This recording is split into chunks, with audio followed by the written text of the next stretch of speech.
You're listening to the Easy Feed Podcast, episode number 87. The things that I say differently now after 25 years as a paediatric dietitian. Hi there, I'm Karina Savage, and with over 20 years experience feeding children, including my own, I've learnt all the secrets that busy mums need to get their children eating better and actually enjoying healthy foods. So a huge welcome to the Easy Feed Podcast. Hello and welcome back. It's good to have you. I wanted to record an episode today about the things that I say differently now. My thinking has changed. You know, you go to uni, 25 years ago now. I was probably 27 by the time I graduated. Actually, no, probably more like 30 because I did a sports science degree first before my nutrition dietetics course. Anyway, I diverge, but I wanted to talk about the things that have changed. And do you know what? Some of those things that I learned as a dietitian 30 years ago are still told to us now. And, you know, some of it's valid for sure, but look, things change. We evolve. Research evolves. Research informs us of new advances and, you know, we need to adapt our eating accordingly. Now, I say that, but I also very much like the simplicity of the whole food basic diet, like, you know, my nonna used to eat, like her nonna used to eat. You know, back in the day, it was just so much simpler and so much better than all of the rubbish poured into our food these days.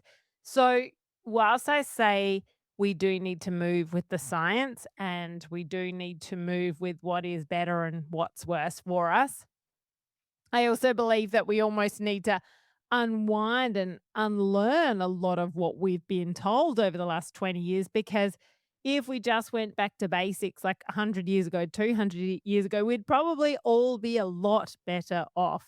So, yeah, I'm here to share what I've learned over the last 25 years as a pediatric dietitian and what I now say differently compared to what I said as a new graduate. And it's so interesting, you know, the opinions and the education that happens in the nutrition space. It is so contradictory.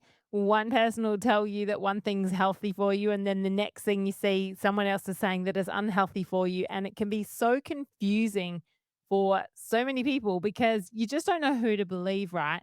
And you just don't know what to do. And you kind of almost get analysis paralysis because you're trying to do the right thing, but you just don't know what to do. So sometimes you just don't do anything. Well, that kind of doesn't work in the food world because you kind of need to put something in your mouth, but it's really hard. It's really confusing. And so I wanted to share with you some of the things that have changed in my mind, in my thoughts, in my practices, because it's going to help you, right? It's based on evidence. You know, when I do my segments on Channel 7, when I present to doctors or nurses or parents, it's always evidence based. I'm always scouring the research for the latest information on various topics. I'm always making sure that it is based and founded in evidence. And so it's important to take your nutrition advice and your nutrition information from experts. I see so many people that are not experts, not professionals, not qualified. They classify themselves as health coaches or well-being experts, but they have no credentials whatsoever.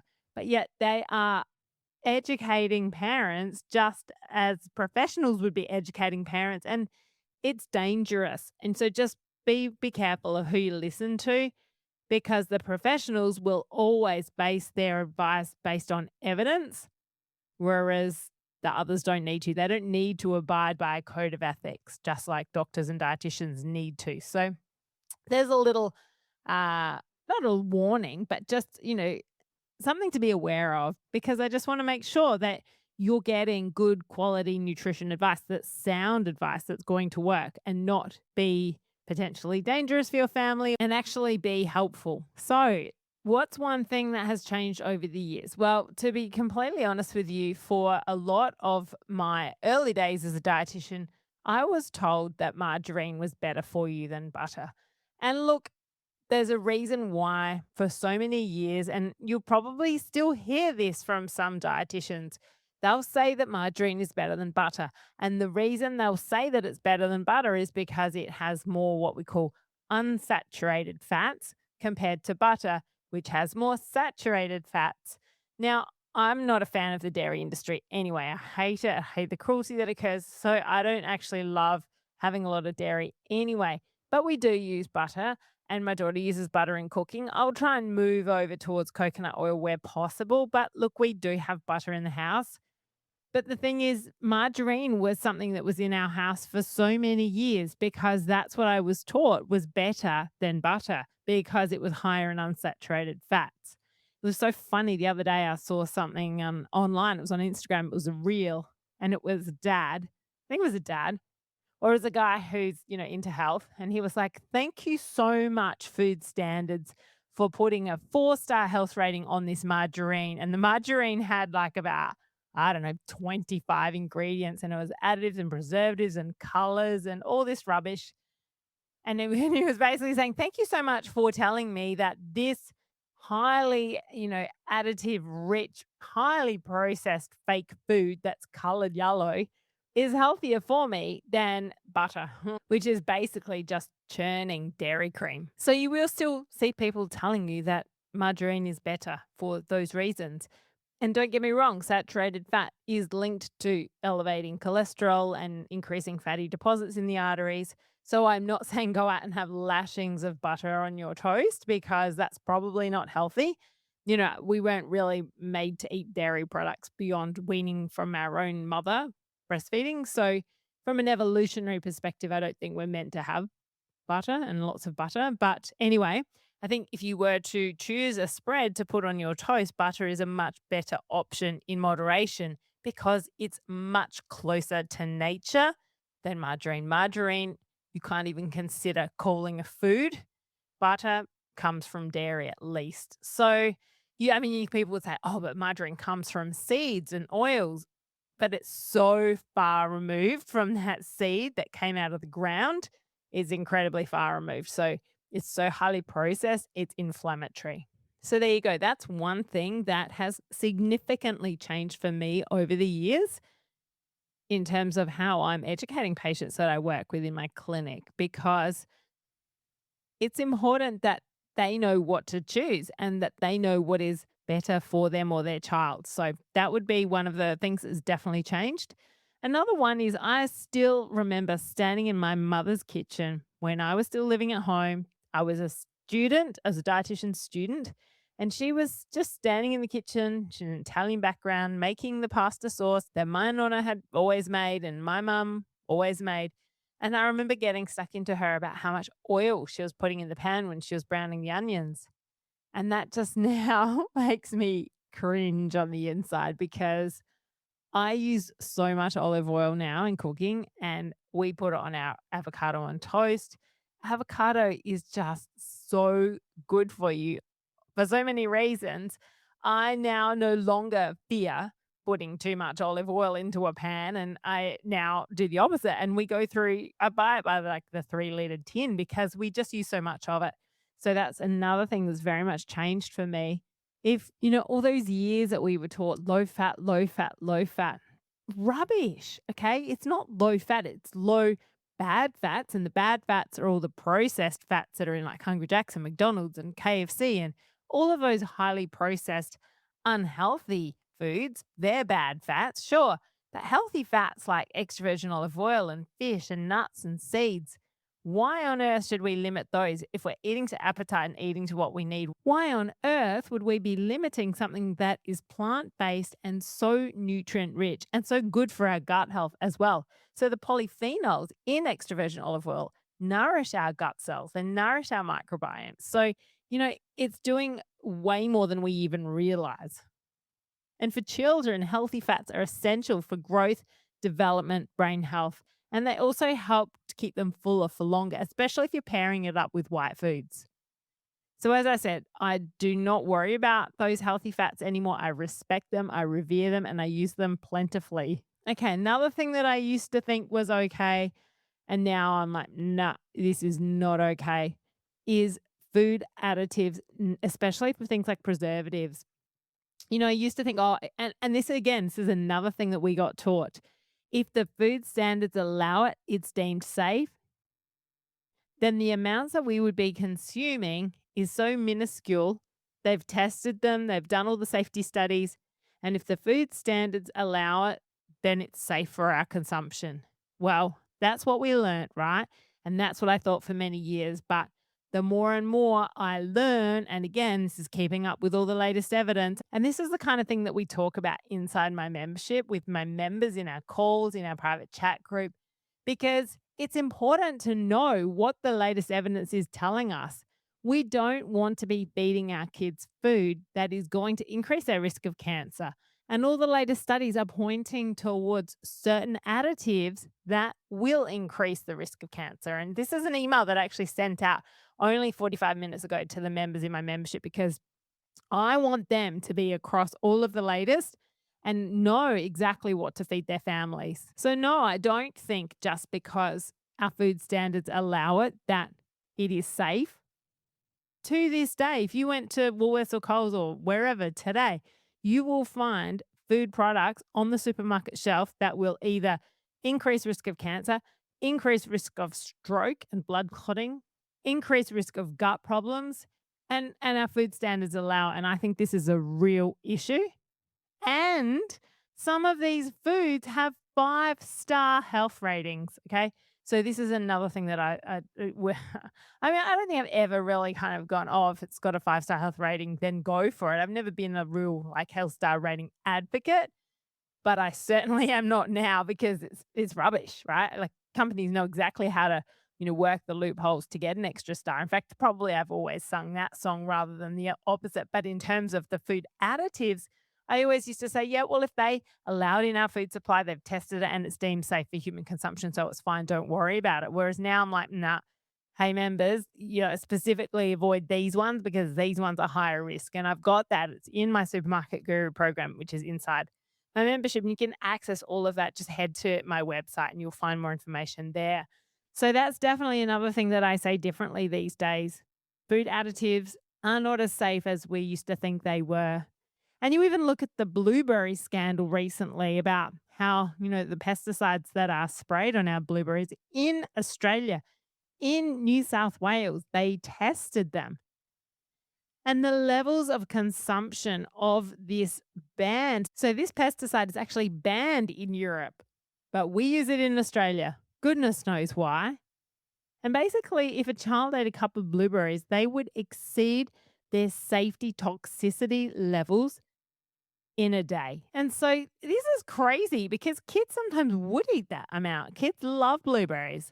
So why are we allowing pesticides on our food? So again, this is a slight digression, but it just all comes under the same category of why are we allowing this rubbish into our food, on our food, in our food? Why? It's just harming us. So we need much stricter food standards. And look, I've certainly maybe it's just me getting older and more confident in my years, but after 25 years, I say things very differently now to what I would have said, in my first 10 years as a practicing dietitian. Okay, another one. I used to think that a calorie was a calorie. A calorie from nut is similar to a calorie from, rice, which is similar to a calorie from an avocado.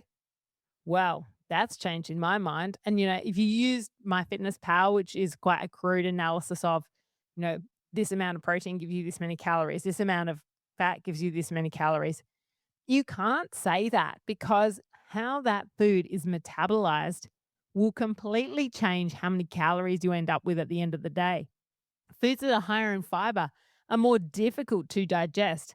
They actually take up more calories. You burn up more calories digesting them. So the end result, the net result, is very different to a calorie from a processed food. So even though when you put it into like a tracker, you get an X amount of calories, that's wrong because the food that you eat will impact how many calories you end up with at the end of the day. And you poo out some of the fiber. It doesn't get ingested. So it's quite a crude analysis. So I used to say, a calorie is a calorie and a gram of protein and a gram of carbohydrate, they're the same calories, but it really is dependent on the food itself. And we know, for example, nuts take a lot metabolically to digest. So it's not the calories that you start with in the nut. The calories that you end up with is very different because of how many calories they actually take to digest and metabolize in the body.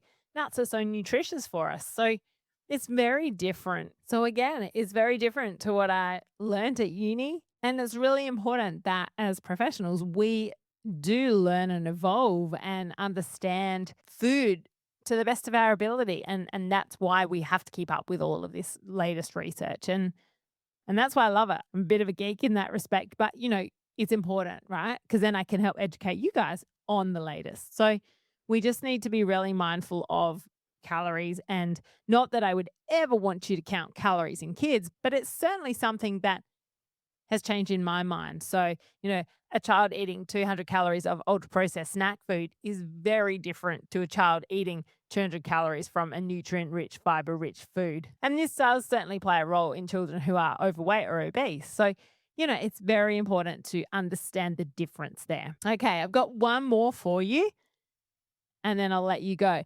But this one's about kids who are a bit more fussy and picky with their eating because, I have had first experience as well with fussy eating. And I used to think, and again, something that I learned at uni, and again, something that you will still see online all the time, just put veggies on their plate, repeated exposure.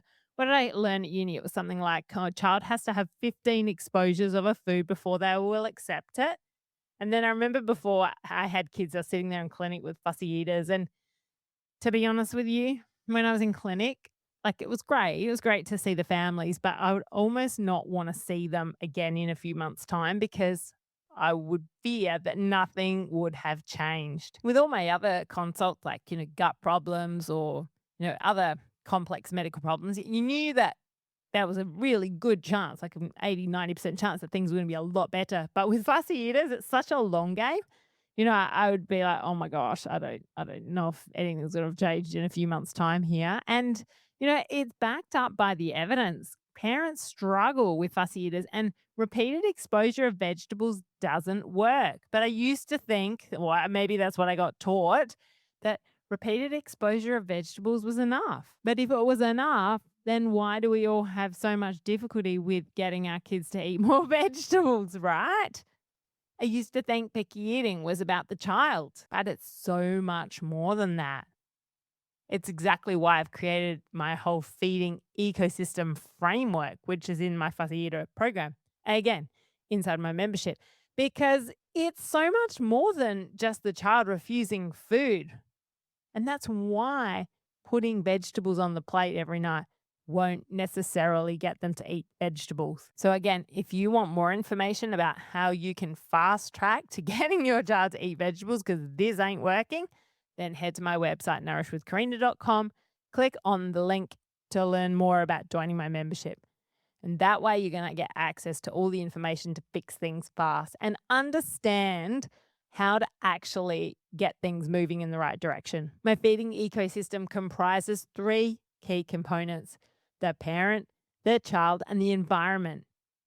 It's so much more than just repeated exposure. It could be sensory preferences, anxiety, routine, mealtime pressure, previous food experiences, where they eat, how you talk to them. There's so many factors that go into it, which is, again, why this feeding ecosystem framework is so important to understand.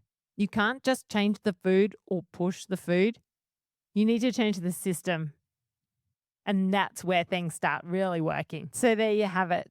There are some topics that I certainly talk very differently about these days compared to how I would have 25 years ago when I was very green, and I'm still super enthusiastic and ambitious, but, very green and ambitious back then because I guess that's what I was taught back then.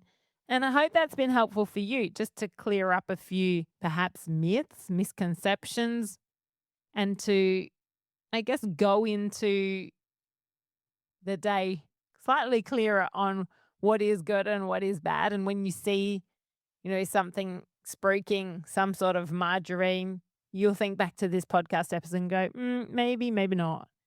Or you'll look at this highly processed protein bar and go, maybe not. Or when you're trying to get your child to eat vegetables and you're just putting veggies on their plate day in, day out and getting frustrated, you think, maybe I need a better system. I hope this has been helpful for you, but please reach out to me, hello@nourishwithkarina.com. Head to my website, nourishwithkarina.com. That's exactly where you'll find out more information too about joining my membership. If you have a topic that you would like me to cover in this podcast, please reach out to me. And once you've finished listening to this, please leave me a review because it helps to get this podcast out to more parents. I wish you a beautiful week. Bye for now.